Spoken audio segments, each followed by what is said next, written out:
Hoje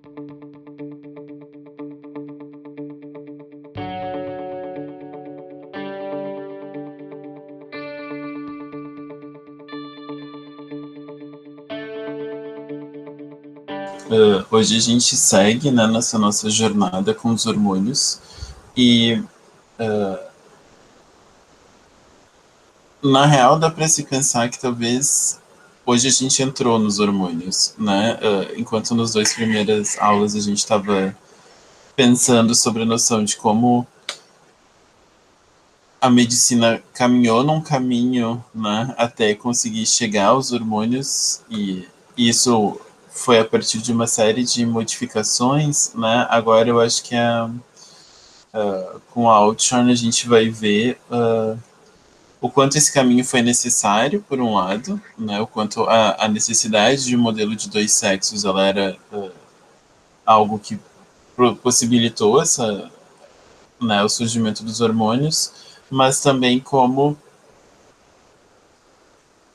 essa relação, né, que a gente já estava vendo, por um lado, da construção da dualidade sexual, que a gente viu com Laquer, mas por outro lado, a noção, né, que a Fabíola traz muito bem, da construção desse corpo feminino enquanto um corpo altamente desequilibrado, altamente, né, sempre nessa tensão de demonstrar doenças, demonstrar essa sua instabilidade, são duas coisas que vão estar dentro, né, dessa produção dos hormônios sexuais e posteriormente da sua facilidade de mercantilização e de produção, né, de medicamentos em termos do corpo feminino e que não vai ser, né, a mesma construção quando a gente fala de corpos masculinos.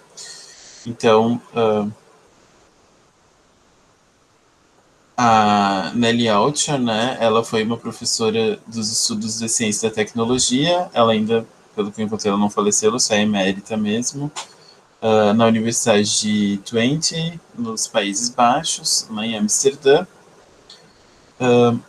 Ela tem um outro livro que é muito interessante, né, que fala muito sobre o caminho dela a partir dessa pesquisa sobre os hormônios, que é como os usuários são importantes, né, a coprodução entre tecnologias e usuários, que reúne uma série de autores e autoras falando, então, sobre, né, um pouco isso que a gente vê nesse livro sobre a pílula, né, em termos de como os testes clínicos não são simplesmente né, testes de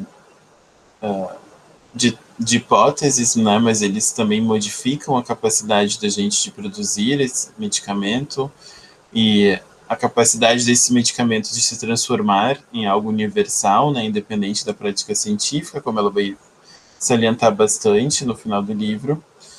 E esse livro, então, dela, né, o How Users Matter, fala um pouco sobre isso em outros contextos, assim, ele é bem interessante. Esse livro, ele tem uma série de peculiaridades, eu acho, né, o primeiro é que ele é nitidamente composto por artigos, né, a gente consegue ver muito bem como cada um deles foi publicado em revistas, porque eles têm um foco muito específico. Em alguns momentos, eu acho que é o único momento assim com o livro que eu realmente fico um pouco crítico, porque às vezes eu acho que ela podia juntar mais as coisas, né? Parece que agora eu vou falar só sobre as proto-ideias, agora eu vou falar só sobre aquilo, só, né? Eu acho que às vezes ela poderia ter confundido um pouco mais as coisas, principalmente pensando na Amy Sherrick, né? Que a Gabriela estava comentando, acho que às vezes fica um pouco poluído, mas isso tem a ver também com o fato de ela escrever muito mais dentro de uma visão construtivista da ciência, né? Então, vários momentos ela fala sobre o construtivismo da ciência. Então, dá para notar no livro como um todo que ela não quebra com uma linearidade, né? Em nenhum momento ela parece voltar, ou ela parece, né, dizer sobre como as coisas, né, vão e voltam e tal. Mas tirando isso, acho que é um livro que tem muita coisa, como eu disse. Eu não coloquei todos os exemplos, senão a gente ia ficar aqui durante horas. Eu coloquei só algumas coisas principais. E eu acho que a questão principal, ela é muito, né, ela tem uma coisa meio britânica, assim, na escrita, que é, ela vai diretamente aos pontos, né? Então ela já começa dizendo, olha, a minha pergunta de partida é entender por que as mulheres são retratadas como sendo determinadas e limitadas pela sua natureza biológica, né, que é essa natureza biológica entre aspas, e os homens não, né, eles não parecem ser tão concretamente né, reféns dos seus hormônios. Isso para ela parte, né, de uma falta que a pesquisa feminista tem de não ter levado a sério as ciências biomédicas, né? E isso é algo que a gente vai ver durante muitas discussões, principalmente em termos de epistemologia, né? Vai ser uma crítica que vai ser feita a várias pesquisadoras, principalmente ali no final da década, começo da década de 90, né? E vai ser um impacto maior desse tipo de produção, então não é à toa que esse livro está junto com né, as produções como a da Fabíola e a do Laquer, né? Eles são mais ou menos uma mesma época ali, nessa virada de século. E vou reproduzir, então, eu acho que aqui ela deixa muito mais nítido que a Fabíola e o Laquer, essa ideia de o quanto, quando as ciências sociais, né, se preocuparam com esse binômio entre sexo e gênero, e aqui é um pouco também a crítica clássica da Judith Butler, né, os estudos, então, na feministas, eles acabaram reproduzindo essa divisão que existia já entre as ciências sociais se preocupam com o gênero e as biomédicas se preocupam com o sexo, né, com essa materialidade que está lá. Então ela começa a se perguntar, né, sobre, bom, mas o sexo é histórico? E ela vai ter já uma série de leituras feministas daquela época. Aqui eu acho que a que mais chega no Brasil é a Evelyn Fox Keller, das que ela cita, né? E que vão falar justamente sobre essa ideia de, bom, os fatos eles não são autoevidentes, né? Se eles fossem autoevidentes, a ciência não precisaria estar produzindo e reproduzindo, né, e fazendo todo esse jogo de produção da verdade. Então, ela vai falar sobre o quanto a gente tem que pensar sobre essa verdade que está sendo, que ela é mediada pela natureza do corpo, né? Ela não é mediada por uma natureza do corpo, né? Ela é produzida a partir de uma noção sobre como o corpo é engajado em práticas, de como o corpo é pensado, né, e colocado em ação dentro dessas práticas biomédicas. Então, ela vai recuperar essa noção, né, de como a medicina do século XVIII vai ser uma medicina que vai transformar isso que a gente viu com o Laquer, né, vai transformar essa ideia de um corpo homogêneo, né, que funciona a partir de um tipo de substância, como por exemplo um sangue que percorre né, todos os espaços e que funciona numa unidade. Então a falta de sangue, por exemplo, a menstruação seria um processo de falta de sangue, né, porque ela expulsa sangue, então as mulheres ficariam muito mais né, fracas, né, elas precisam se resguardadas nos períodos de menstruação, que é uma questão que vai aparecer antes da medicina no século XVIII. E depois, com a modificação que acontece, né, de pensar então não mais esse corpo a partir de uma substância que regula todas as coisas, mas de peças, né, como ela vai dizer, começa a se falar muito de metáforas como a indústria, como essa noção de o corpo funcionar enquanto uma máquina, né, todas as peças têm que estar bem lubrificadas, né, tem que estar em bom funcionamento para que o corpo consiga funcionar enquanto algo efetivo, vai ser justamente a partir dessa noção que a gente começa a produzir, né, esse caminho que vai levar aos hormônios enquanto uma dessas peças, né? Então aqui ela quer trazer essas leituras feministas justamente para lembrar que o corpo, né, ele começa a ser percebido, então, alguma coisa que tem um sexo. E nesse processo, né, o sexo acaba sempre parecendo como inequívoco e é histórico, né? E não é à toa que a gente tem todas essas procuras, como a gente já viu tanto com Lacan quanto com a Fabíola, de uma verdade do sexo, a partir do momento que a gente tem esse deslocamento da medicina no século XVIII, né? Então, aqui eu acho que é muito interessante porque ela é uma das primeiras a explicar, eu acho que de uma maneira mais nítida, por que os esqueletos foram esse primeiro lugar, né, da procura da metáfora sexual. E ela vai nos lembrar que, bom, dentro da constituição do corpo não existe nada que a sociedade ocidental entenda como mais rígido, né? Então, como mais fixo do que o esqueleto. Então, encontrar a diferença sexual no esqueleto seria colocar essa fixidez, né, para além de alguma coisa que o humano poderia, né, o homem ou a mulher poderiam trabalhar com, né? E, bom, como a gente já viu com Laquera, essa busca vai sempre ser, né, não vai encontrar as verdades que estavam colocadas, até que a gente chega nesse tipo de busca que vai produzir, então, uma relação direta entre a essência feminina com o útero, né, como a gente viu também com Laquera. E daí, no começo do século XX, a gente vai ter essa construção, então, dos hormônios sexuais enquanto mensageiros da feminilidade e da masculinidade, né? E é nesse percurso todo que ela vai estar se colocando, então, como interesse justamente entender como que no começo do século XX, nas décadas de 20 e 30, a gente vai ter a descoberta e o desenvolvimento, né, até o desenvolvimento de uma produção de massa de drogas ou medicamentos que vão colocar os hormônios, então, como realmente esses mensageiros da feminilidade e da masculinidade, né?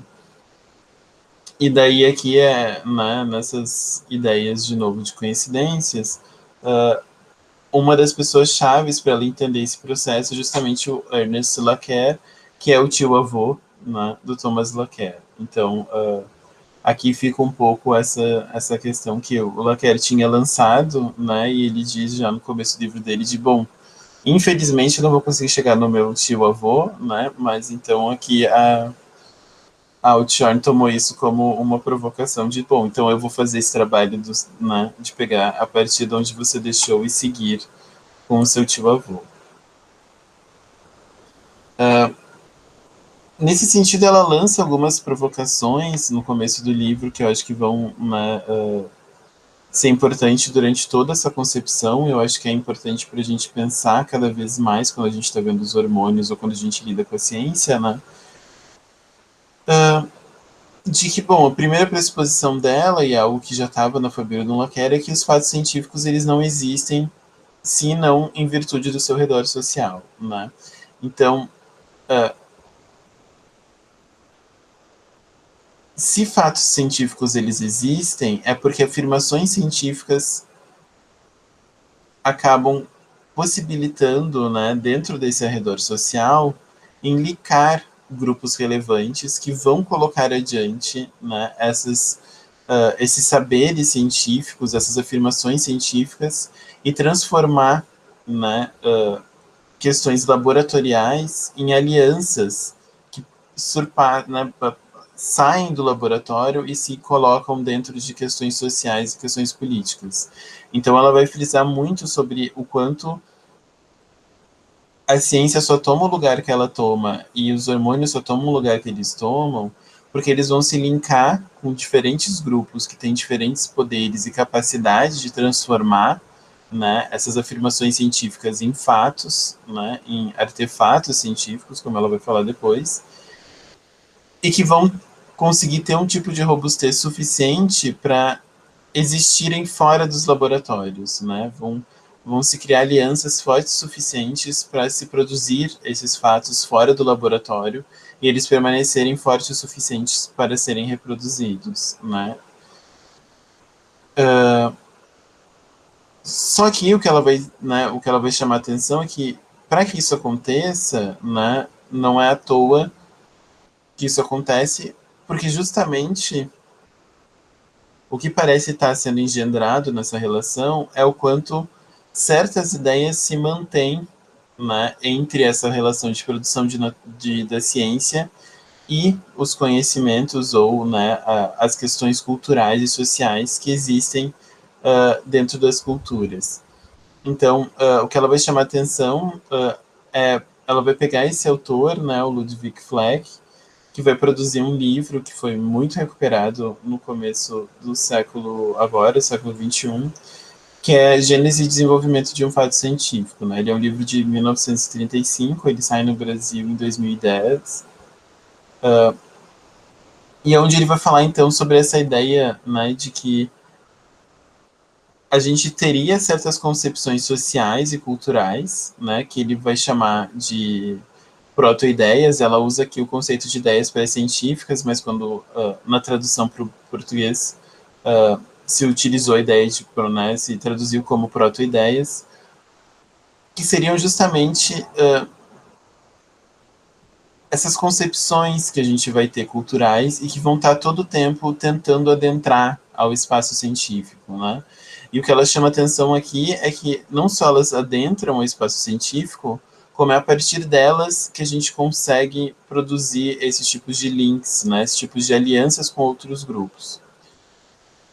Então, aqui, principalmente, ela vai falar sobre essa noção de o quanto, antes mesmo do conhecimento, né, dos hormônios sexuais, da produção deles enquanto uma verdade científica, a gente já tinha relações, né, produzidas entre, por exemplo, a feminilidade e a masculinidade estarem dentro, né, dos órgãos sexuais, ou estarem relacionadas, né, com os órgãos sexuais. O Lacan já falou isso muito fortemente, né, sobre a ideia de o quanto a gente tinha preparações com excrementos, né, né, produzidos pelas gônadas sexuais ou até mesmo elixir e compostos, né, que eram feitos a partir de testículos, né, para se curar a infertilidade, para se curar questões, né, de distúrbios sexuais, principalmente em homens. E daí, junto com essa ideia, né, das proto-ideias do Ludwig Fleck, ela também traz uma outra questão que ele vai trazer de quanto, além dessa noção das proto-ideias, as ciências, elas funcionam a partir de uma delimitação de estilos de pensamento, né? Então, o Fleck vai trazer essa concepção dos estilos de pensamento para pensar o como as proto-ideias, né, principalmente sobre sexo e corpo, elas conseguem entrar dentro dessas disciplinas justamente porque existem certas preocupações, né, e certas construções que cada um, né, dessas especialidades, dessas profissões, vão trazer dentro de si e que vão incorporar esses conceitos de formas diferentes, né? E nessa incorporação acabam trazendo questões novas, né, para a produção desses hormônios sexuais. Isso fica muito mais nítido quando ela começa a desenvolver questões como, por exemplo, as práticas, né, dos bioquímicos versus as práticas dos ginecologistas versus as práticas da indústria farmacêutica. Né? Dito isso, ela então vai começar a sua arqueologia dos hormônios sexuais, né?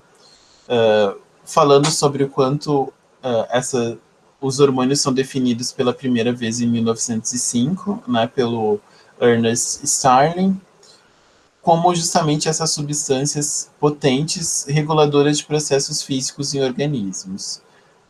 Ela vai chamar a atenção que aqui a gente já tem uma primeira ruptura, né, com algo que já estava estabelecido, que a gente tinha visto, principalmente, né, se a gente lembrar do último capítulo do Lacan, aonde a gente pensa sobre toda a proposta, né, do Freud de transformar o prazer feminino, né, e deslocá-lo do clitóris, que seria algum tipo, né, de vestígio masculino dentro do aparelho, né, para o reprodutor feminino, para né, o canal vaginal. Então, existe uma noção muito forte estabelecida até então de o quanto uma regulação nervosa, né, ela é parte da maneira como a gente entende essas produções dos processos corporais. O que essas substâncias novas, né, que estão sendo colocadas enquanto algo que circula no corpo, né, principalmente pelo sangue, trazem é sair de uma regulação nervosa para um tipo de regulação química, né? Então aqui eu vejo de entender como que certos órgãos, né, ou certas partes do corpo funcionam, a gente começa a prestar atenção em certas substâncias específicas que circulam entre esses objetos, né, circulam entre essas partes específicas do corpo e a partir dessa circulação acabam produzindo efeitos. Dentro dessas substâncias potentes, né, reguladoras, que são os hormônios, vai se criar então uma especial atenção aos hormônios sexuais e que vão partir de uma série de características, né, de protoideias que estavam já colocadas dentro da ciência naquele momento. Então, a principal delas é essa dualidade, né, que a gente já via nessa demarcação do modelo do sexo dual, né, dos dois sexos, e que então aqui vão ser separadas com a ideia de que você teria o hormônio sexual masculino e o hormônio sexual feminino por excelência, né? Então, ela vai trazer e vai chamar atenção sobre como, então, aqui a dualidade significa literalmente dois hormônios, né? Existe o masculino nos homens e o feminino nas mulheres, e o quanto essa dualidade ela está colocada, né, a partir dessas protoideias, como a gente já viu antes, né, de os testículos como fonte da virilidade, da longevidade, da bravura, e que vão já produzir, né, na virada do século, experimentos como o do Charles Hudard Brown Séquard, que vai produzir, e se vocês lembrarem, no penúltimo capítulo do Laquer, ele já fala, né, sobre essas experiências com injeções de secreções de animais, né, principalmente dos testículos, né, de animais, injeção, né, desses preparados, né, com essas gônadas, e que vai criar, né, um ramo chamado de organoterapia. E junto disso, né, a gente tem um momento dentro da ginecologia onde o útero está deixando de ser entendido como a fonte da feminilidade para a construção do ovário, então como esse grande capacitador, esse grande desenvolvimento da feminilidade. Aqui de novo a gente pega, né, toda a produção da Fabíola, né, que vai focar bastante sobre essa ideia, né, do quanto as cirurgias de retiradas de ovário criam né, toda uma produção de uma primeira medicalização, né, do corpo da mulher, e que o Laquer também vai trabalhar um pouco mais en passant, né, e que vão criar essa constituição, por exemplo, né, de um órgão da crise, né, o ovário, e a ideia, né, de você retirá-lo, são produzidos justamente a partir dessa ideia do corpo feminino em crise, né. E essas duas ideias, então, elas entram junto dessa noção dos hormônios sexuais, né? De entender que tanto o espaço dos testículos como o espaço do ovário são o lugar onde esses hormônios sexuais vão ser produzidos e vão ser produzidos por excelência, né? Então, o ovário produzindo o hormônio feminino e o testículo o hormônio masculino. O que acontece, né, nessa primeira década que ela vai estar pesquisando, né, da década de 20, é que muitas mudanças de paradigma vão estar acontecendo, né, em justaposição com a descoberta dos hormônios. E aqui é interessante notar que esses paradigmas que vão mudando, como ela falou antes, né, eles vão mudando por conta de mudanças nos estilos de pensamento, né, de algumas categorias médicas que estão trabalhando com essas questões. Então ela vai chamar a atenção que, por um lado, né, vai se formar toda um campo de estudos, né, da endocrinologia sexual, aonde os hormônios, então, vão ser apresentados como finalmente esse link entre os modelos genéticos e os modelos fisiológicos, né, da determinação sexual. Então, aqui a endocrinologia, né, ela acaba criando esse tipo primeiro de modelo, aonde a gente vai ter, por um lado, né, uma determinação que vai estar colocada na genética dessas, né, do sexo, e, de um outro lado, uma diferenciação sexual produzida, então, pelos hormônios. Então, em algum, né, num sentido, a gente tem uma origem determinada geneticamente, mas a gente tem uma função produzida pelos hormônios. Então, aqui a noção de antagonismo sexual, né, essa noção de o quanto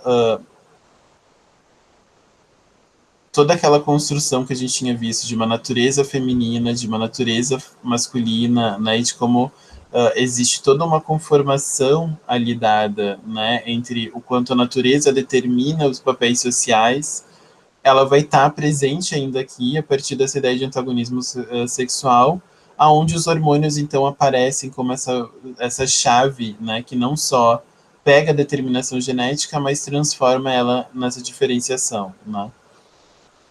E isso é muito importante porque vai ser isso que vai ser acionado a todo momento para se falar, então, sobre essas ideias maiores, né, que a gente vai ver em termos de cíclico e de estabilidade para pensar os homens e as mulheres. E um principal deslocamento dessa determinação é que a gente não vai pensar só a noção das gônadas, né? Então, se por um primeiro momento a gente pensa, né, os hormônios como algo sendo restritivamente masculino ou feminino por conta do seu lugar de produção, a partir da noção, né, de que os hormônios seriam esse link entre determinação e diferenciação, o cérebro entra dentro dessa jogada, né? Então, os hormônios, enquanto algo são produzidos, eles são jogados e eles fazem parte, né, de um sistema de produção dessa diferenciação, aonde o cérebro, né, coordena esse tipo de mecanismo. Então aqui a gente, de novo, né, a gente começa a ter algum tipo de explicação que é um tanto mais complexa no sentido de envolver mais partes do corpo, sem necessariamente entrar numa questão holística, né, ou seja, não entra numa questão de um simples, uma explicação a partir de um ponto, né, que explica todas as questões, como por exemplo o sangue, mas, né, essa cada vez mais produção específica de entender como diferentes órgãos, diferentes substâncias, né, acabam produzindo essas questões. Por outro lado, uma outra profissão que se ligou bastante com os hormônios foi justamente os bioquímicos, né, que era uma ciência que estava surgindo ali no começo do século XX, e que vai ver nos hormônios uma certa esperança, né, por investir neles, né, enquanto uma capacidade de os bioquímicos de falarem sobre a natureza humana que não fosse pela fisiologia, né, que era a mais presente na época, como a gente viu com o Lacquer e com a Fabiola. Então, os bioquímicos vêm nessa capacidade de isolar os hormônios, né, e produzir um tipo de entendimento sobre eles, como uma capacidade, então, de melhor entender essa produção, né, da natureza humana. E vai ser, então, nos laboratórios, os bioquímicos, que muita coisa vai ser feita e muita produção, né, sobre a verdade do corpo, como a gente entende hoje, né, essa verdade de um corpo hormonal, vai ser construída. E daí a gente vai ter algumas invenções, né, e algumas descobertas durante esse século, o começo da década de 20, que vão ser justamente descobertas bioquímicas, né, que vão mudar algumas dessas questões, então, com os hormônios sexuais. Por um lado, a gente tem o próprio, né, tio-avô do Lacquer, o Ernest, descobrindo em 1927 hormônios femininos dentro da urina de cavalos, né, e que vai gerar, então, uma série de questões sobre essa capacidade dual, né, dos hormônios, né? Eles seriam necessariamente, então, produzidos apenas por uma gônada? Não, né? Quando a gente descobre a partir, né, dessas experiências que existem hormônios femininos no corpo masculino e existem hormônios masculinos no corpo feminino, essa dualidade, né, aonde uma gônada específica produz um hormônio específico, ela cai por terra, né? Então, começam a se desenvolver teorias a partir então de uma noção de uma presença cruzada de hormônios, ou que eles vão chamar de hormônios heterossexuais, né? E aqui o heterossexual é justamente a presença, né, de um hormônio que não seria do sexo da pessoa dentro do corpo da pessoa, né? Então hétero no sentido de diferente daquele corpo. Então vai ser a partir das experiências bioquímicas que a gente vai ter a abertura, então, para entender que os hormônios eles não são necessariamente relacionados às gônadas em termos de cada uma produz o seu próprio, né? Mas também entram dentro, né, de uma série de questões maiores. E isso tem a ver, né, justamente com essa produção de isolamento dos hormônios, o feminino em 29, o masculino em 31. Né, trazido essas duas questões, né, dessas mudanças que a gente vai ver em termos de como a medicina vai tratar, né, em termos maiores, a maneira, né, a gente pode pensar aqui, a maneira de organizar e de pensar o corpo humano, a Outshine vai falar que parece que tem uma tensão no começo desse século XX, né, quando tem todas essas descobertas, de que, por um lado, talvez a terminologia, a classificação que está sendo utilizada não faz mais sentido, né? Então, ela vai chamar a atenção, e aqui é interessante, né, que por mais que tenha, sim, mudado o entendimento da especificidade sexual, ou seja, a gente para de entender como era no começo do século XX, né? A ideia de que existiriam apenas dois hormônios, eles estariam, né, dentro desse antagonismo sexual de um hormônio que é produzido por uma gônada específica e só por aquela gônada, né? Então essa noção de uma complementaridade dos hormônios a partir de papéis sexuais, ela acaba sendo modificada, né? Entendendo então muito mais dentro de um aspecto de um tipo de equilíbrio que teria que ser mantido entre o hormônio masculino e feminino, então a presença e a concentração são coisas que começam a surgir enquanto respostas, mas a gente não abre mão da nomenclatura utilizada e da classificação, né? Então, por mais que a gente pense agora, né, o sexo enquanto uma agência química, né, o sexo ele tem uma predisposição genética, né, em termos de um desenvolvimento esperado, mas são os hormônios que vão fazer com que esse desenvolvimento e essa diferenciação acabe sendo levada a cabo, né? Por mais que a gente tenha isso, a gente não abre mão de entender que, né, esse primeiro esteroide, né, o hormônio que foi produzido em termos, né, de progesterona e da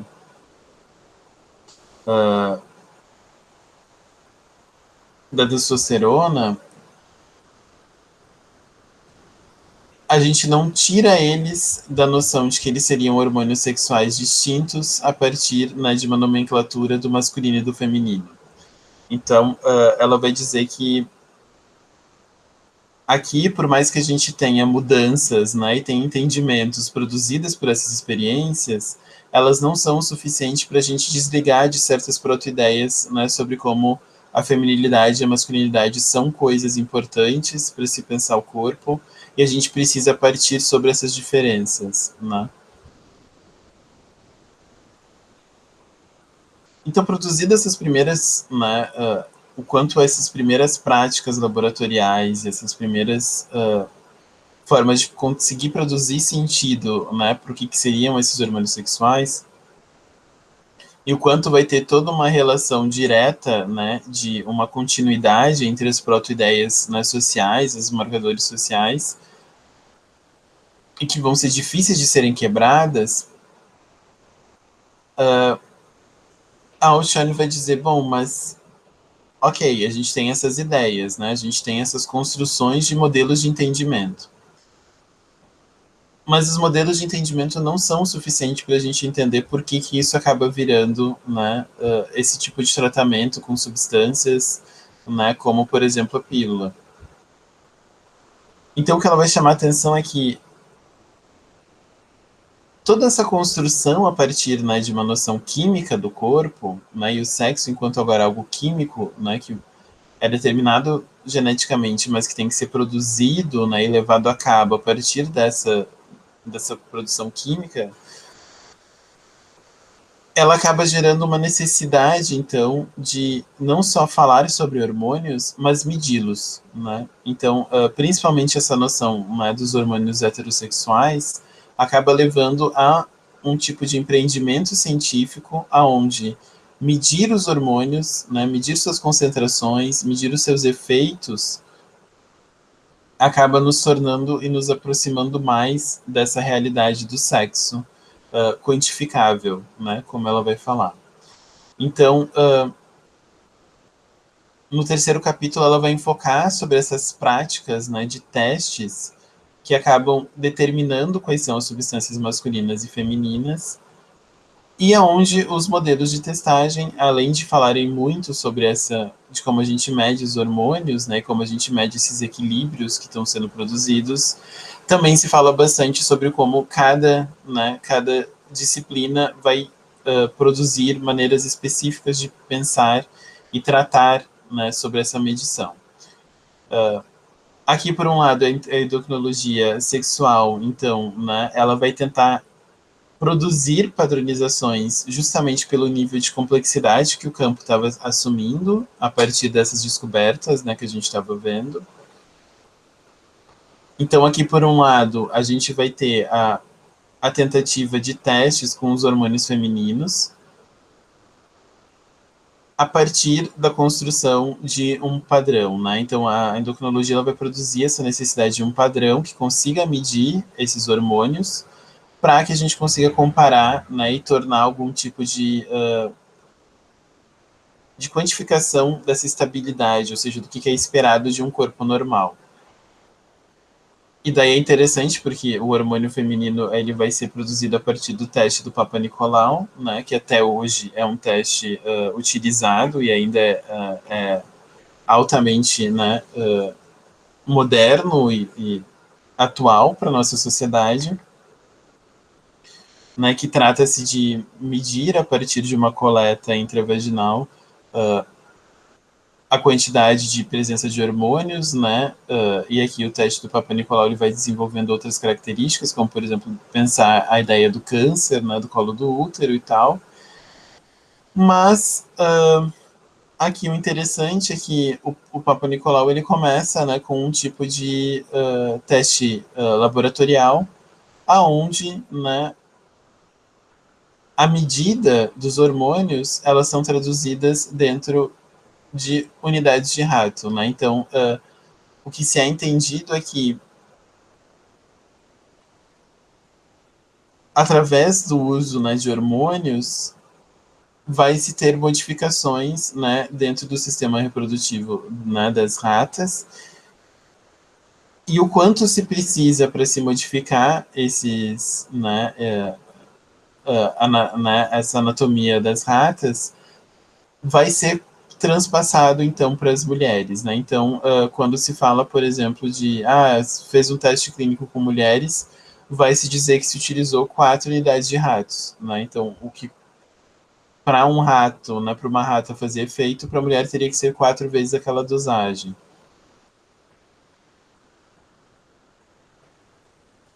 Por outro lado, né, o hormônio masculino ele vai ser produzido a partir de uma ideia muito mais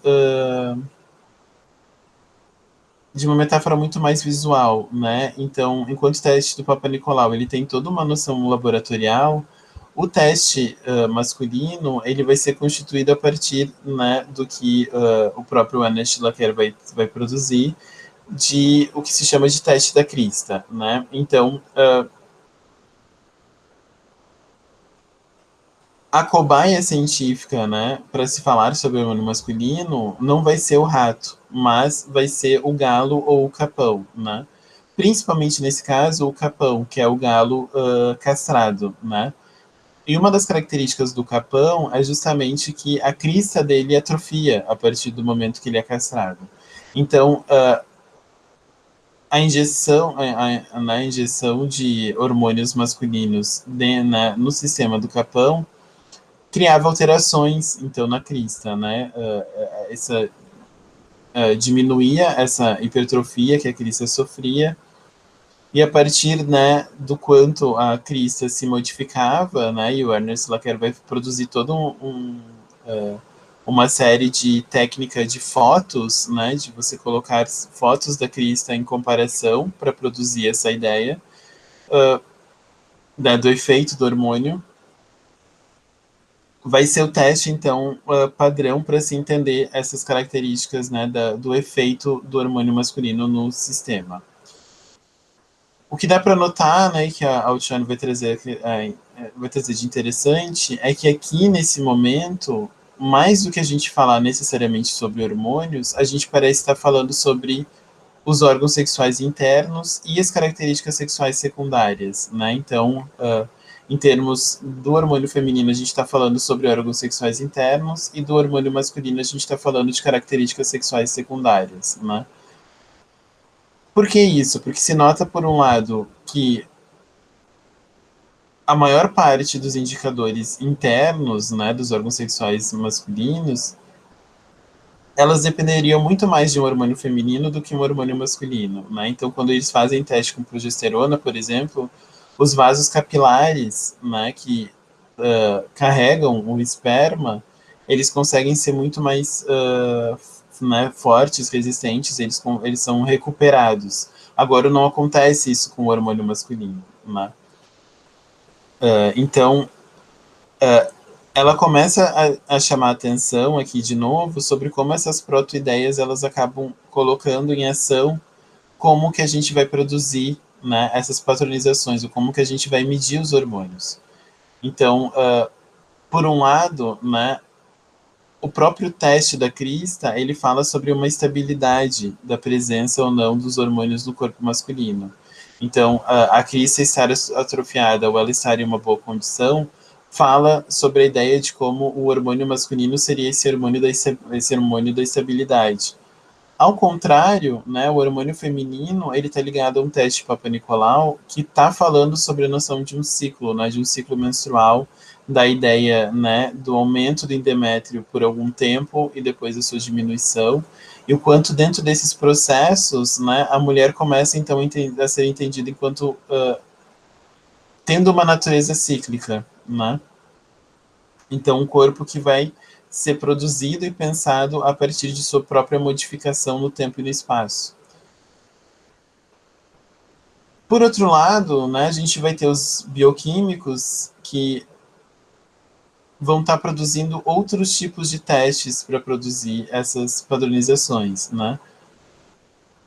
Mas antes disso, né, os bioquímicos estavam muito interessados no isolamento desses hormônios e da sua possível identificação.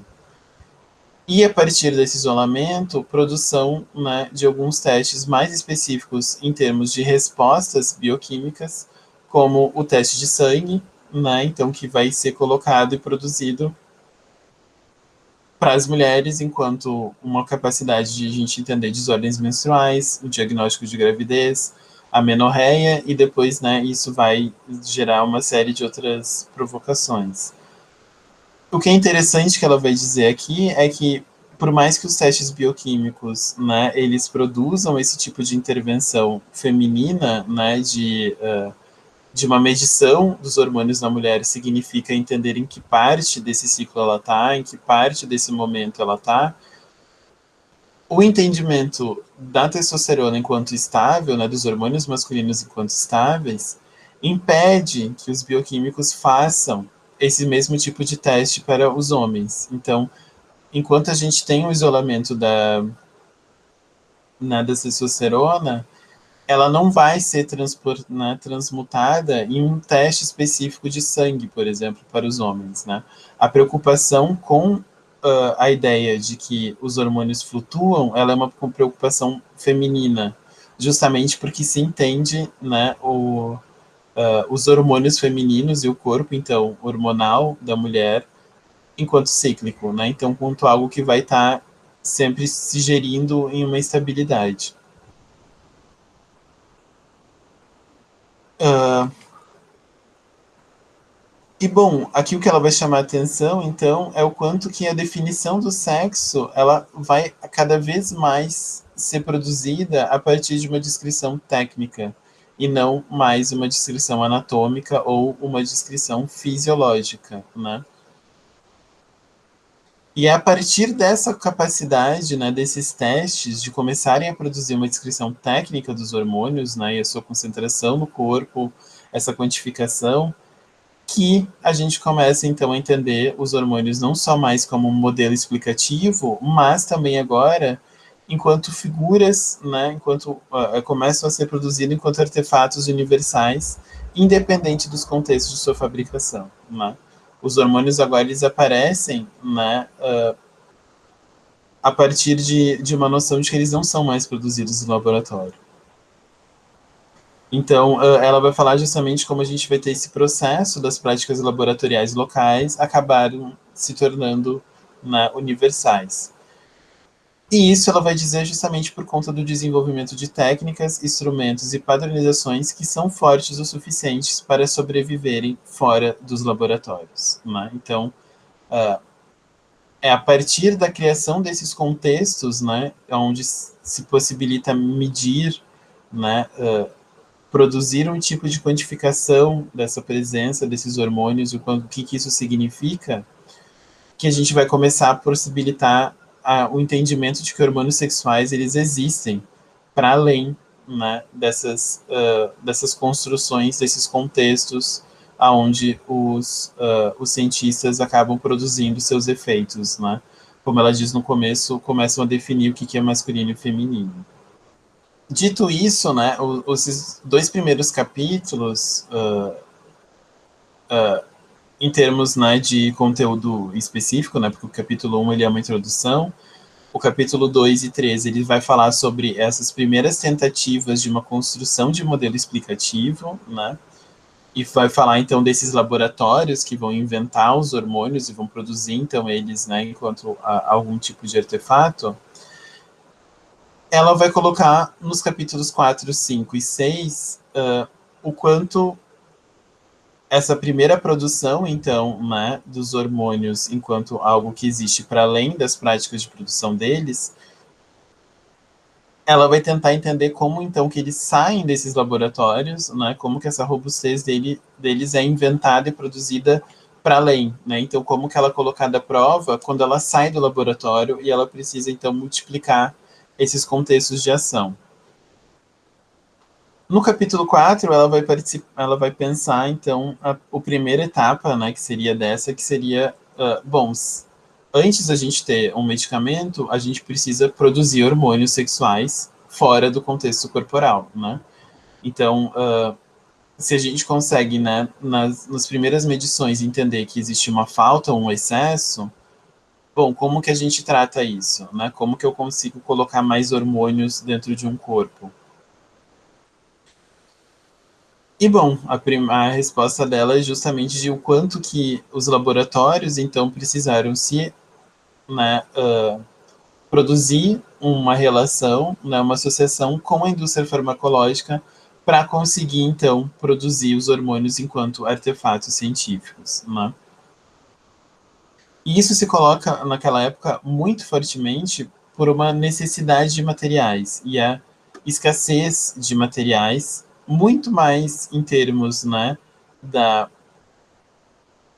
do tipo de técnica que se tinha para se produzir hormônios, né? Então, ela fala, por exemplo, que o Ernest Laquer fica muito feliz que de 6.000 litros de urina, se eu não me engano, eles conseguem tirar algo como gramas, né, de testosterona. Nesse caso, eu acho que progesterona ainda. Então, o processo, né, de conseguir extrair o hormônio e de conseguir produzir ele para depois a gente conseguir de alguma forma, né, mecânica, né, ou artificial produzir esse hormônio, né, para primeiro entender ele, existia uma necessidade de materiais que era muito grande, né? Era um nível de, de envolvimento, né, de investimento que os próprios laboratórios não tinham como manter. Então, vai ser justamente nessa ligação, né, com a indústria farmacêutica que a gente vai conseguir produzir, então, essa capacidade de fazer com que os hormônios apareçam para além, né, desses testes clínicos. Então, como algo que pode ser efetivamente testado, em grande escala. Então, aqui ela vai chamar atenção sobre alguns desses processos, né? Um deles, por exemplo, é a ida a matadouros, né, para tentar trazer então as gônadas que eram entendidas como um material que não era consumível, então ele era descartável. Mas aqui tem toda uma questão que ela vai falar sobre como a indústria farmacêutica parece ter tido esse insight, né, de que as gônadas elas poderiam ser, né, encontradas nesses matadouros antes do que os cientistas laboratoriais. Então, a indústria farmacêutica já tinha, né, uma série de acordos com esses matadouros locais. Isso em termos específicos, como toda a Europa, né, ela vai trabalhar.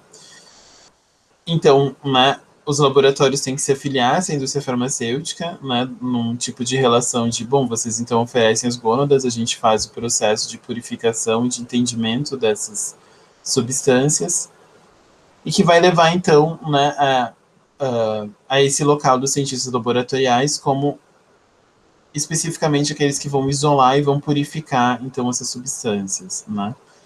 E aqui é muito interessante que, por mais que a gente tenha, né, a noção de conseguir encontrar, né, os hormônios, né, masculino e feminino, né, na urina principalmente, o hormônio feminino ele consegue ser purificado logo em 1929. Já o hormônio masculino, ele vai demorar muito mais, né? Ele demora 7 anos a mais, e só em 1936 que ele é purificado. E mesmo assim, né, a Otian vai chamar atenção, o hormônio masculino ele tem uma resistência a esse processo de purificação. Ao contrário do hormônio feminino, o hormônio masculino ele precisa passar por um processo de esterificação, e o processo de esterificação ele altera a substância, né? Porque ele é um processo que, a partir da injeção de algum álcool, alguma substância, ele acaba gerando, ele acaba liberando, né, a água que está colocada junto com essas substâncias. Então, o que ele vai chamar a atenção é que, né, o que ela vai chamar a atenção é que mesmo nesse processo de purificação, o hormônio masculino ele acaba tendo uma resistência, e é uma resistência que acaba modificando a sua composição química e efetivamente diminuindo a sua capacidade de ação no corpo, né, nos corpos, sejam, né, nos corpos humanos ou sejam nos corpos de outros animais. E isso vai trazer sérias consequências, né, que a gente vai ver depois.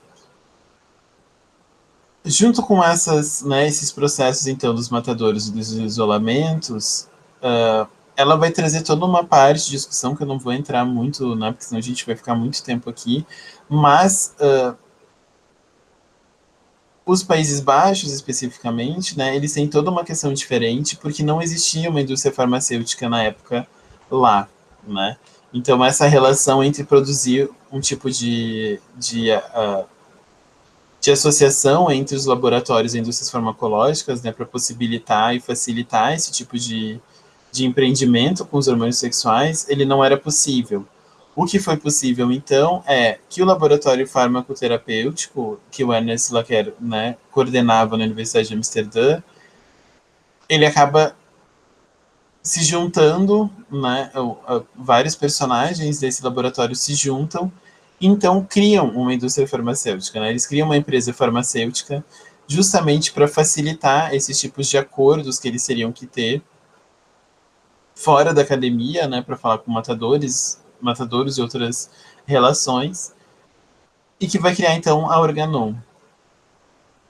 E isso tem um papel muito importante porque a Organon, ao contrário de outras indústrias né, farmacêuticas que tem dentro da Europa, ela vai ser uma empresa que vai se pressupor e vai se construir a partir da noção da verdade científica. Né? Então, isso vai ter um peso muito grande em termos de o quanto dentro, né, dos Países Baixos a gente vai ter uma produção não só de uma ciência laboratorial, mas também de uma indústria farmacológica que vai se produzir a partir da ideia de que está vendendo verdade científica e não apenas, né, poções mágicas ou extratos, né, ou qualquer outro tipo de substância que poderia ser taxada como charlatanismo. E aqui daí tem um paralelo muito forte com o trabalho da professora Fabiola, né? Então, quanto essa empresa se diferencia das outras justamente pela sua capacidade de se vender enquanto algo científico. E, bom, é interessante notar, né, que por mais que tenha no primeiro momento, essa construção, né, das gônadas enquanto o lugar para se produzir, né, e se extrair essas substâncias, né, esses hormônios, vai se fazer uma descoberta, né, no final dessa década de 20, do quanto mulheres grávidas apresentam uma concentração de hormônios muito grande na sua urina. E isso, então, vai criar o que ela vai chamar de um período urinário, né? E que vai colocar uma outra especialidade dentro da roda. E é uma especialidade que a gente vai ver, então, muito fortemente nesse processo de sair dos laboratórios para constituir um artefato científico. Que são justamente, então, os ginecos, né, os ginecologistas e os médicos clínicos. Porque, então, a grande preocupação que era encontrar, né, o hormônio feminino acaba virando um grande estoque, né, uma grande capacidade de coleta, que é justamente, então, esses espaços das clínicas médicas, aonde mulheres grávidas acabam virando, né, essas produtoras né, essas fornecedoras de urina, né, que vão produzir, então, né, vão gerar esse grande estoque de hormônios para serem testados.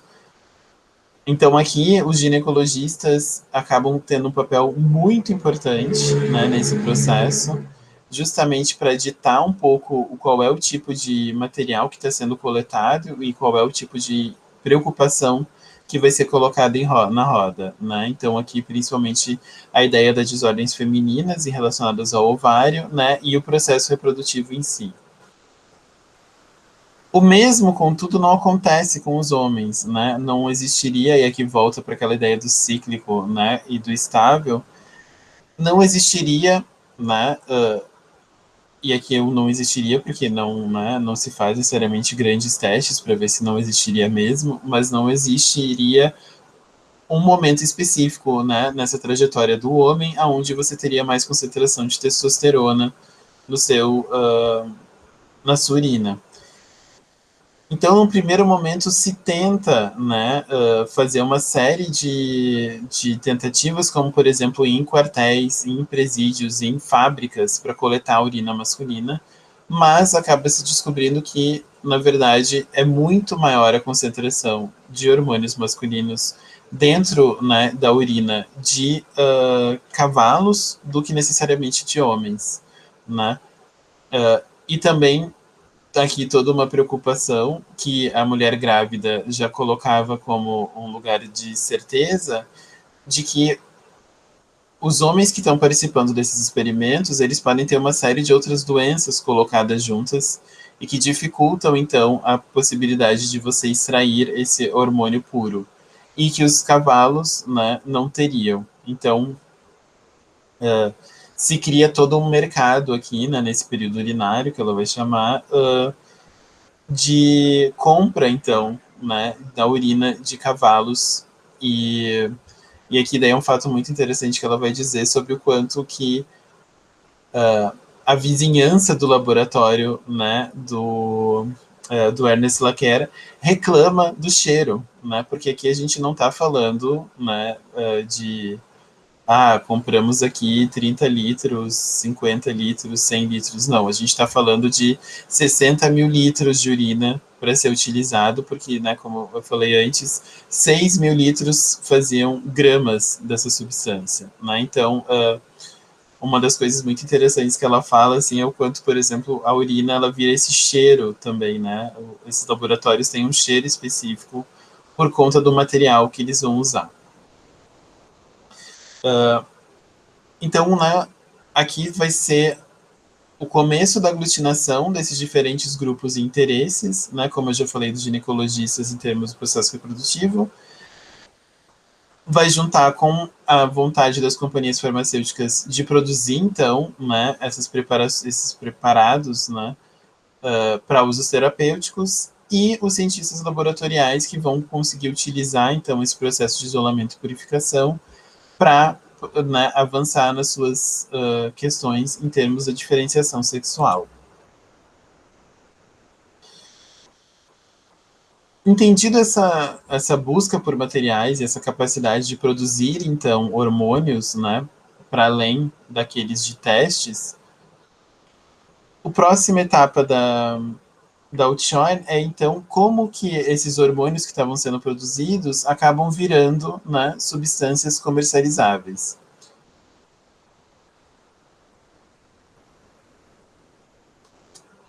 E aqui a questão inteira para ela é entender, né, e demonstrar como esses medicamentos, né, que vão ser lançados no mercado, eles não estão prontos em si, né? O lançamento deles, na verdade, é apenas o começo de uma outra jornada de modificações e de entendimentos também do papel dos hormônios sexuais nas pessoas.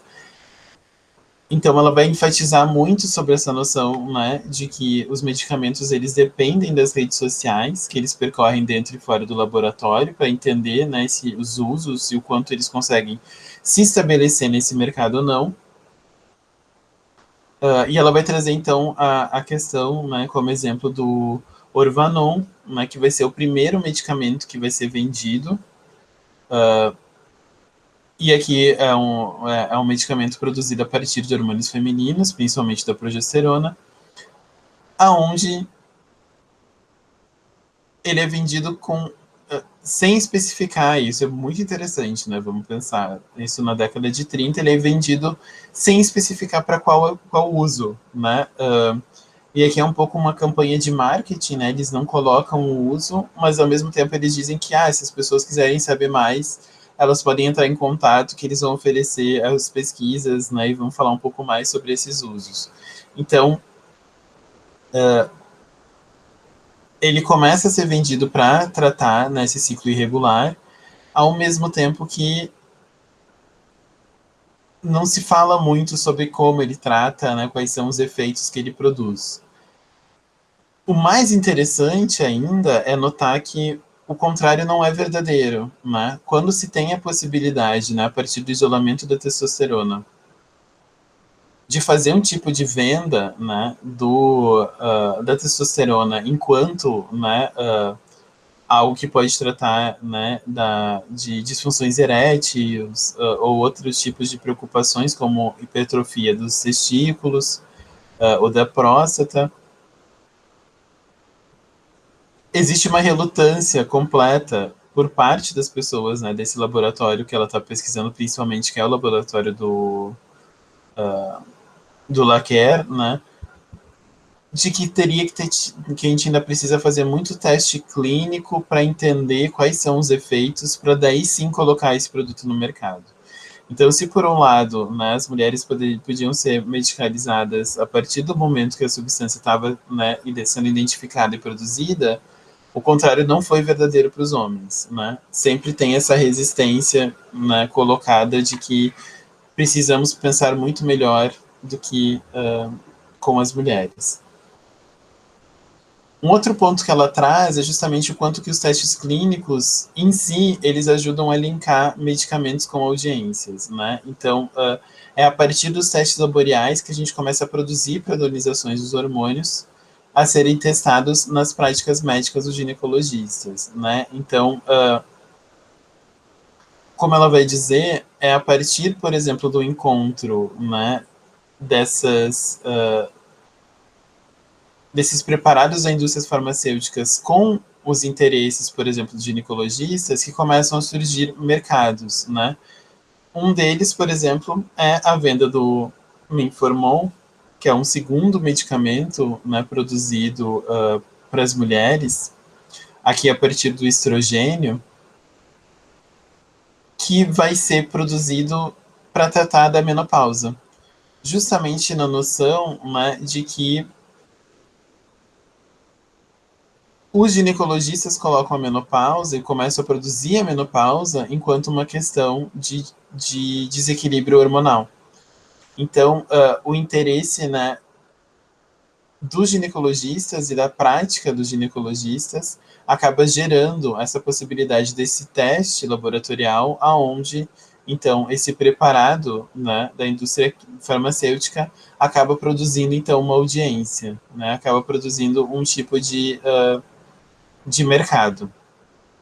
A mesma coisa acontece no caso do Ombriol Menformon, né, que vai ser vendido justamente para tratar da hipertrofia da próstata, que também, né, e aqui é muito interessante, ela fala que também é uma doença colocada, né, produzida como o fim da vida adulta, né, são esse tipo de construção de problemas, né, que vai estar colocado como pré-menopausa, mas que não desenvolvem um tipo de raciocínio, né, dentro dos homens. Agora a gente já tem, a Fabíola tem artigos sobre, né, mas naquela época não se desenvolve, por exemplo, uma andropausa, né? Enquanto a gente desenvolve uma noção de menopausa para as mulheres, porque justamente a gente está pensando o tempo inteiro nessa noção de ciclos, né? Como a gente falou antes, a proto-ideia do ciclo, né, da mulher enquanto essa noção, né, de algo que está sempre no perigo, né, da desregulação, no perigo de colocar e produzir doenças, então não faz nada mais do que sentido que a menopausa seja sendo produzida muito rapidamente, como parte desse ciclo, né, irregular da mulher. Mas o homem, né, sendo pensado nessa ideia de estabilidade, a hipertrofia da próstata não é colocada ou pensada a partir de uma noção de um fim de um ciclo sexual masculino, né, um fim de a demarcação de um outro tipo de concentração de hormônios, por exemplo, no sangue, como a gente vai pensar depois no desenvolvimento né, dos estudos sobre os hormônios, né? Então, aqui ela já começa a apontar, né, sobre, de novo, como que essas proto-ideias que estão colocadas, né, que estão produzindo essas diferenciações, elas continuam produzindo essas diferenciações também fora do laboratório, né? Elas são robustas o suficientes para fora do laboratório continuar performando um corpo feminino completamente cíclico e um corpo masculino completamente estável.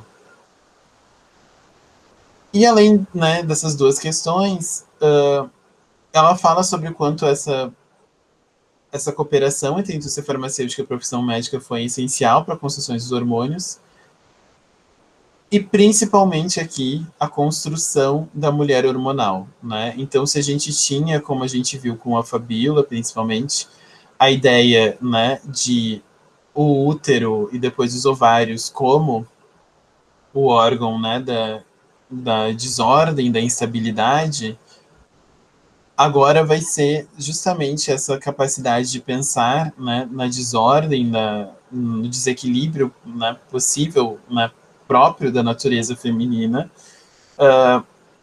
ser transformado então nessa noção, né, de o quanto os hormônios sexuais seriam então esses medicamentos universais para essas diferentes gamas de doenças das mulheres. E a partir disso, essa construção de uma mulher hormonal como um modelo de entendimento, né, um modelo de prática da medicina. E como ela vai chamar atenção, e né, aqui não sou como nenhuma novidade para a gente, mas de novo é importante demarcar, né, os homens continuam com um mercado muito reduzido, com pouca eficácia, e não se produz, então, uma construção do corpo masculino como um corpo hormonal, né, que também vai ter os seus momentos de ápices e de diminuição das concentrações de testosterona. Então ela vai enfatizar de novo, né, o quanto as normas sociais elas moldam profundamente os tipos de perfis de medicamento, né, principalmente em relação a masculinidades e as feminilidades e como elas podem ser tratadas, né? Então aqui essas escolhas, né, pelos perfis e pelas formas, né, como a gente pensa masculinidade e feminilidade, elas moldam o desenvolvimento da endocrinologia sexual nos anos seguintes até hoje, a gente pode dizer, né? Que é justamente essa noção, por exemplo, de uma mulher hormonal, né? Toda a questão da síndrome do ovário policístico é justamente construída a partir dessa noção da mulher hormonal, e a gente não tem nenhum tipo, né, de síndrome que vai afetar, por exemplo, garotos em fase, né, desde a adolescência até a andropausa, que se constitua, por exemplo, numa noção de um homem hormonal, né? Então, acho que é muito interessante o quanto isso é produzido aqui, né? E se mantém até hoje, né? Com algumas modificações, como a gente vai ver depois com as outras aulas. No capítulo 6, então, ela vai fazer uma pausa para falar especificamente, né, de uma dessas tecnologias, e que ela vai dizer, talvez, não talvez, né, sem sombra de dúvidas, o maior sucesso da indústria farmacêutica até hoje, né, que é a construção da pílula anticoncepcional. E aqui ela já começa dizendo que, bom, a gente nota o poder da pílula porque eu posso simplesmente falar pílula e nenhuma pessoa vai pensar que pílula pode ser, por exemplo, um outro medicamento que não a pílula anticoncepcional, né? E ela vai dizer, eu não preciso nem mais colocar a pílula em letra maiúscula, né? Como era praxe nesse começo, né? De desenvolvimento, né? Desse medicamento. Então, ela é até hoje, né? O maior sucesso da indústria farmacêutica, e ela até hoje é um tipo de inovação muito específica, né? E ela vai chamar muita atenção para isso, de que é a primeira vez na história que a gente produz um medicamento para pessoas que não são entendidas como portadoras de uma doença, né? A pílula, ela não trata uma doença, né? Ela não trata um distúrbio, ela não trata uma síndrome, né? Ela é um tipo de medicamento que vai produzir um efeito desejado, não necessariamente, né, reduzir algum tipo de doença, né, algum tipo de desequilíbrio. Então, isso tem uma modificação muito grande e também tem um tipo de investimento muito grande da indústria farmacêutica justamente por isso, né? Sempre a gente tem muito mais pacientes SUS, né, do que pacientes doentes. Então, imaginar não só que a gente teria pacientes SUS, mas também que as pacientes doentes, né, poderiam se beneficiar da pílula, traz então todo um mercado muito interessante, né, e muito potente para a indústria farmacêutica. Contudo, como ela vai dizer, né, a criação da pílula até chegar, né, nos anos 60, ela não vai ser com facilidades, porque ela vai ter que disputar lugar com uma série de problemas sociais e políticos que colocam, né, o controle da natalidade enquanto um tabu. Então, eu acho muito interessante que ela fala, né, ela usa um pouco a comparação de que falar sobre a história da pílula é falar sobre uma história de detetive, onde a todo momento tenta se camuflar as intenções reais dos testes clínicos e as intenções reais da produção desse medicamento, né? Eu não vou entrar nos pormenores, né, porque eu já tinha dito para vocês que eu achava que esse era um capítulo interessante de ler, A gente pode depois discutir mais sobre as especificidades, né? Mas é interessante notar algumas particularidades, né, dessa construção da pílula. A primeira delas é que ela não vai ser de antemão uma preocupação científica, né?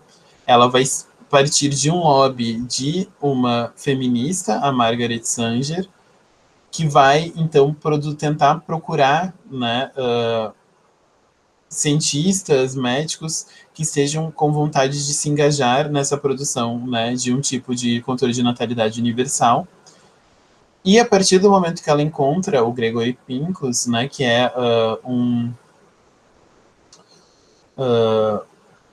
agora eu não tenho certeza se é Harvard ou Princeton, se é Boston, é Harvard, que é uma pessoa que é tirada de Harvard, né, pelos tipos de preocupações que ele tem justamente com essa ideia de controle de natalidade e de entrar em temas tabus quando ele está falando de, né, experimentos com hormônios. Ele vai criar uma clínica própria, né, de pesquisa, né, um laboratório de pesquisa, e a Margaret Sanger, então, vai encontrar nele essa figura, né, de alguém que está querendo investir nesse processo. E uma amiga dela, a Catherine Dexter McCormick, vai ser justamente a pessoa que vai fazer essa junção, né, dessas vontades. Então, a gente tem a Margaret Sanger fazendo esse lobby, a gente tem o Gregory Pincus trazendo toda essa questão de uma expertise e de um interesse né, da ciência dentro dessa questão, e a Catherine Dex McCormick, que vai trazer, então, o dinheiro. Né? Ela vai falar que ela investe, por exemplo, 150 mil dólares no primeiro momento para essas pesquisas e vai continuar investindo dinheiro anualmente, né, nos projetos do Gregory Pincus. Então,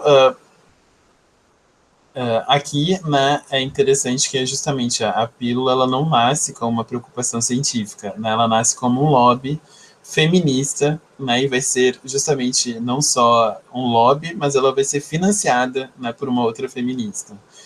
Então, acho que é muito interessante, né, que isso foge completamente de tudo que a gente estava vendo no capítulo 5, né, que era uma indústria farmacêutica que estava necessariamente querendo vender e que conseguia juntar, né, intenções e vontades com outros lugares dessa academia.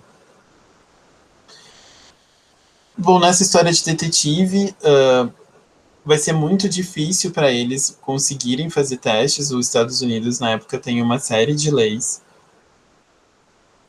que vai impossibilitar, né, trabalhar e fazer esses tipos de testes clínicos pensando no controle de natalidade.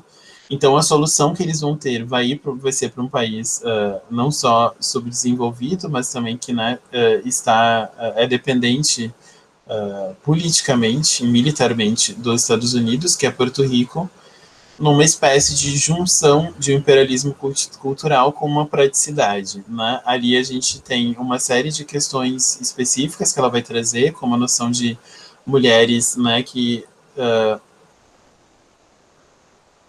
por terem menos acesso a conhecimentos, né, por não terem acesso à educação, não terem acesso, por exemplo, à própria escrita, né, não serem alfabetizadas, elas acabam se tornando pacientes ideais, né, para testar essas pílulas, justamente porque é uma das opções mais viáveis para elas também, né, em termos sociais. E, bom, dentro dessa série de testes que vão ter e tal, eu não vou entrar por pormenores, né, até porque daqui a pouco já vai ser 13h30, mas uma das questões que ela vai trazer, e eu acho que é o mais interessante, né, desse capítulo em si, é o quanto que o processo da pílula, né, o processo dessa construção desse artefato científico, ele não só foi eficaz em termos, né, do efeito que queria se produzir, né, ou seja, do controle da natalidade, mas ele é muito eficaz numa outra fronte, né, que é justamente a universalização do corpo feminino. Né? Então, lembra quando a gente estava lá no começo, né, do livro, que ela falava justamente sobre Uma das questões para a ciência se produzir, né, para fora dos laboratórios é a sua capacidade de universalizar coisas como se elas não fossem produzidas. Bom, é justamente isso que a pílula vai trazer, né? Por exemplo, uma das universalizações é o papel da progesterona dentro do corpo feminino das mulheres, né? A pílula acaba gerando essa construção, né, muito fixa de quanto a progesterona faz parte, né, dessa capacidade de controle da natalidade. E não só isso, dentro desse processo, né, eles vão ter uma série de problemas em termos de mulheres continuarem fazendo os testes clínicos, né, entrarem dentro desse processo, ter que lidar com uma série de problemas sociais e políticos e religiosos, né, de serem vistas como pessoas que estão lidando com questões naturais, indo contra a vontade de Deus, né, uma série de preocupações também não só de cunho científico, mas de cunho moral e religioso, né? Então, essa incapacidade, né, de manter as mulheres dentro desses testes, ela acaba gerando um certo tipo de questão para eles, né, de como conseguir, então, comprovar a eficácia da pílula. E daí eles vão fazer um tipo de manobra, né, científica que vai também produzir um outro tipo de universalização. Então, o que, que eles fazem? Em vez de colocar, nós tivemos tantas pacientes, né, que ficaram entre tanto e tanto tempo, eles transformam essas mulheres em ciclos menstruais. Então, ao invés de falar que eles tiveram, por exemplo, 100 pacientes, eles falam que eles acompanharam, né, 8 mil ciclos menstruais. Né? Então, sei lá, falam sobre o quanto cada paciente, por exemplo, uma paciente ficou um ciclo, ela vai ser colocada como um ciclo. Ficou 4 ciclos, 4 ciclos. Então, na somatória desses ciclos de todas as pacientes, ela é muito mais representativa, né? Produz um tipo de efeito muito maior dessa abstração da potencialidade da pílula, né? Uma coisa é você falar que 100 mulheres não engravidaram, outra coisa é você falar que em 800 ciclos menstruais não foi produzida a gravidez, né, mesmo com tentativas. Então, o que acaba acontecendo aqui é, além de uma universalização do corpo feminino do papel da progesterona, a gente também tem uma universalização da ideia da menstruação enquanto um período de 4 semanas regulares, né? Então, dentro desse processo mesmo da construção da pílula, né, a gente tem modificações nos modelos de entendimento, né, e essa capacidade agora cada vez maior dos hormônios sexuais serem entendidos como robustos e fortes o suficientes para existirem para além das práticas laboratoriais, né? E, bom, terminando, ela vai fazer uma recapitulação no capítulo 7 de algumas dessas questões, e eu acho muito interessante para pensar a partir daqui, e não só para pensar aqui, mas para pensar a ciência como um todo, né? De, né, no primeiro momento, o quanto que os conceitos científicos do corpo, né, como a noção do corpo hormonal que a gente falava antes, eles só assumem a aparência de fenômenos naturais a partir da atividade dos cientistas, né? Então, a partir dessa capacidade dos cientistas de saírem dos laboratórios e produzirem, né, esses conceitos para além dessas redes, né, desses espaços fechados. E para isso ela vai dizer que existem dois movimentos, né? Um primeiro que seria a estratégia de recontextualização, ou seja, o momento onde os cientistas criam contextos nos quais os saberes científicos são aceitos enquanto fatos científicos, e que a gente pode pensar todo o processo de mensuração, de construção de medidas, né, de produções quantitativas do sexo, e depois essa estratégia de descontextualização, né, ou seja, o apagamento desses contextos para universalizar práticas como se não dependessem da prática científica. Então, aqui, né, fazer com que os materiais sejam entendidos como tendo uma existência natural, ou seja, a pílula nada é do que um hormônio natural que a mulher já tem no corpo, né, para conseguir com que ela não engravide. A, o Ovanon, ele é um processo de você conseguir regular a menstruação justamente porque ele está colocando dentro do hormônio do corpo a falta, né? Ele consegue complementar aquela falta natural, e esse hormônio, então, traz dentro dessa noção a capacidade de regular, né? Como algo que funciona apenas pelo objeto em si, né? Não como toda essa rede de possibilidades que a gente viu. Então, aqui de novo ela enfatiza, né, o quanto o desenvolvimento de instrumentos, técnicas e padronizações robustas o suficientes precisam ser feitas para elas sobreviverem fora dos laboratórios, né? E é nesse momento, então, que a gente tem essa capacidade de produzir artefatos que não mais dependem da prática científica. E por um outro lado, a gente tem essa noção, né, de o quanto artefatos científicos eles dependem de contextos específicos para funcionar, né? E se eles não existem, eles precisam ser criados. E aqui ela vai trazer justamente a ideia da pílula, né? Por mais que ela seja robusta o suficiente para existir, se você não tem uma mulher, né, que está já dentro de um processo de medicalização, que ela já entende, por exemplo, que remédios têm que ser tomados todos os dias, que ela tem um ritual, né, de tomar esse remédio todo dia de manhã, ela tem uma continuidade nisso, ela para os 5 dias que precisa parar, né, ela toma todos esses cuidados, né, ela consulta o médico sempre, ela está sempre, né, nesse processo de autocontrole, né, de autovigilância do seu próprio corpo. Se a gente não tem esse contexto, né, se a gente não tem essa mulher que está sendo produzida por um contexto maior da indústria farmacêutica, um contexto maior da própria forma como a medicina é pensada, criada e produzida na nossa sociedade, a pílula não funciona, né? Assim como outras substâncias também não funcionam. A gente pode pensar o quanto que isso funciona, né, o quanto isso é também um tipo de insight que a gente pode pensar para antidepressivos, né, ansiolíticos, né, o quanto eles também dependem desse tipo de contexto específico para funcionar, né? Se eu tomar um ansiolítico toda vez que eu acho que eu estou tendo um tipo de desequilíbrio emocional, por exemplo, ele não vai funcionar. Não é essa a pressuposição para ele funcionar no meu organismo, né? Então, de novo, né, a estratégia da descontextualização é justamente apagar esses espaços específicos para funcionar, mas apagar no sentido deles não serem entendidos enquanto necessários, né?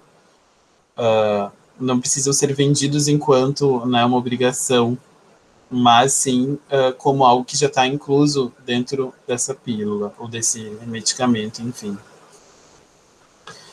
E uma outra constatação dela é justamente o quanto que algumas redes são mais fáceis de se criar como outras, né? Por exemplo, a institucionalização de práticas a respeito do corpo feminino e da sua ausência, né? Como a gente tem uma institucionalização de práticas em relação ao corpo feminino, principalmente em termos da saúde, foi muito mais fácil procurar para construir redes para a construção de uma mulher hormonal, enquanto um fenômeno universal, né, natural e universal, e o quanto isso é dificílimo de ser produzido em contrapartida para o corpo masculino, né? Ou seja, tem uma ausência que até hoje, né, questões como a andropausa ou tipo de desregulações hormonais e tal, não são, né, produzidas e não são vendidas e não são, né, construídas enquanto questões masculinas.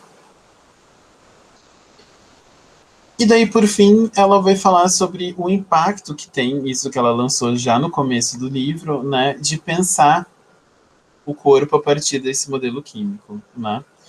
O primeiro é justamente o quanto que localizar o sexo dentro de substâncias químicas transformou ele em algo que pode ser medido, quantificado e manipulado com técnicas laboratoriais, né? E nesse sentido, a endocrinologia sexual, ela vira uma ciência que ativamente interfere na vida das mulheres e dos homens, na produção de diagnósticos e de técnicas de intervenção que mudaram profundamente a prática médica. Nesse sentido, né, a partir do momento que o sexo pode ser medido, quantificado e manipulado, se pode se criar doenças de deficiências hormonais, né? Desregulações nesses níveis acabam virando, né, muito facilmente doenças, né, ou síndromes que precisam ser tratadas a partir, né, de uma noção de uma deficiência hormonal. Isso está ligado diretamente, então, a um modelo maior, né, que a gente já tinha de desordens e de patologias, mas que agora consegue encontrar um espaço de ação dentro da categoria sexual em si, em termos de intervenção. Né? Até então, a gente tinha uma série de desordens e patologias sexuais construídas a partir da psiquiatria, mas que aqui podem ser, né, pensadas a partir também desse descontrole, né, desse tipo de desequilíbrio hormonal. Então ela termina dizendo, né, os hormônios sexuais moldaram nossa compreensão do sexo e do corpo, mudaram o tratamento médico de nossos corpos, constituíram uma nova especialidade nas ciências biomédicas, mudaram profundamente a autoridade cultural e material do laboratório e da clínica. E por último, mas não menos importante, os hormônios sexuais redefiniram a relação das mulheres com a reprodução, né? Então, eu acho muito interessante o quanto todo esse processo, né, que ela está acompanhando e que ela está falando em termos dos hormônios, ele não só fica dentro dessa noção de o quanto a gente está falando, né, de gênero e sexo ao mesmo tempo, o quanto essas coisas estão alinhadas, o quanto a todo momento a gente está nessa produção dualística, né, de, por um lado, como questões sociais produzem e instruem e modificam a maneira como nós percebemos e produzimos o corpo, mas, por um outro lado, também isso está dentro de esquemas maiores, né, de modelos químicos do corpo, de formas como a gente entende a doença, como a gente entende o tratamento das doenças, como que a gente, a partir de uma noção tão banal, né, como a gente viu ali no capítulo 2 de os hormônios são substâncias químicas que controlam, né, certas experiências corporais, a gente acaba num processo final que é o controle da gravidez, o controle da fecundidade, o controle de distúrbios, né, cada vez mais reprodutivos, né, reproduzidos das mulheres, né, e o quanto isso vai gerar uma noção agora mais firme, né, cada vez mais estável dessa mulher hormonal, dessa mulher que está a todo momento fugindo, né? Se antes poderia ser simplesmente uma noção de retirada de ovários, como a gente viu com o Laquera e com a Fabiola, agora é uma possibilidade de intervenção cada vez maior, né? Cada vez e não só cada vez maior, mas ao mesmo tempo cada vez mais específica, né? Então, de um lado, cada vez mais microscópica, cada vez mais num sentido bem específico de, por exemplo, eu gosto da metáfora de uma agulha, né? Ela é muito direta, né? E a gente já conversou em outros encontros, principalmente com a pesquisa da Camila, né? De, por exemplo, chips hormonais, né? Essa ideia de que você poderia constituir algum tipo de tecnologia forte o suficiente que o chip consegue controlar a sua natureza e constituir a sua natureza enquanto estável, sem nenhum tipo de intervenção de você mesmo, né? Você consegue produzir, por exemplo, o chip da beleza e os hormônios, então, não só fazem a capacidade de você não engravidar, mas também de você ser bela, com uma pele limpa, né? De você ter um cabelo radiante e brilhoso, né? Então você multiplica é, essa pequena descoberta, né, de algo que faz parte da circulação e do controle do corpo para algo agora que consegue explicar e transformar todas as nossas relações com a medicina, né? Então acho que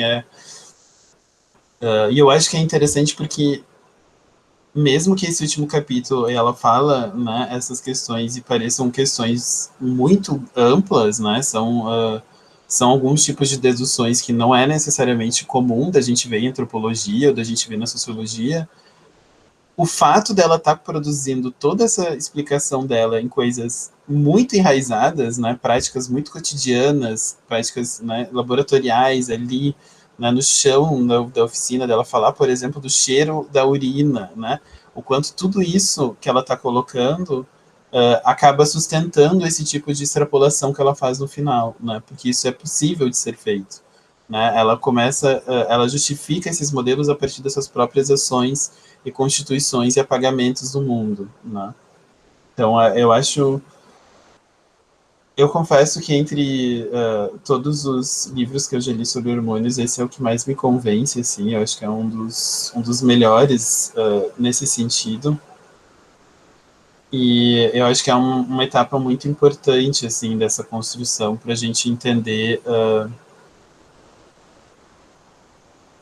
não só a noção de o quanto a ciência é né, ela é uma fabricação da nossa sociedade, mas também entender que,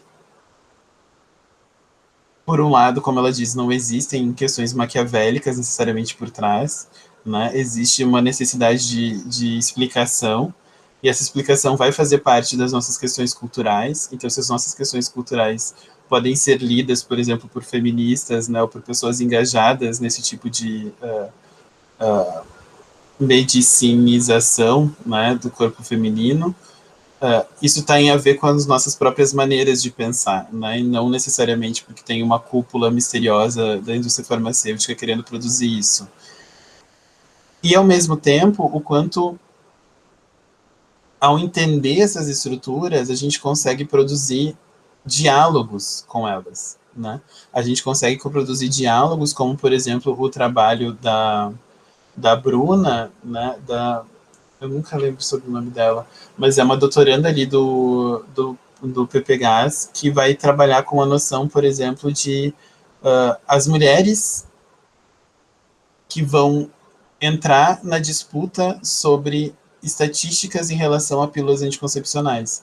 Então, elas vão produzir estatísticas. Isso, Klopper.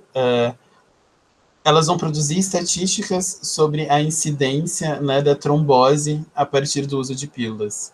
E a partir dessa construção de estatísticas, elas fazem os médicos terem que responder a essas demandas delas. Né? Elas entram nesse jogo e colocam, né, questões para esse artefato científico, e não no sentido de que elas querem destruir as pílulas, né?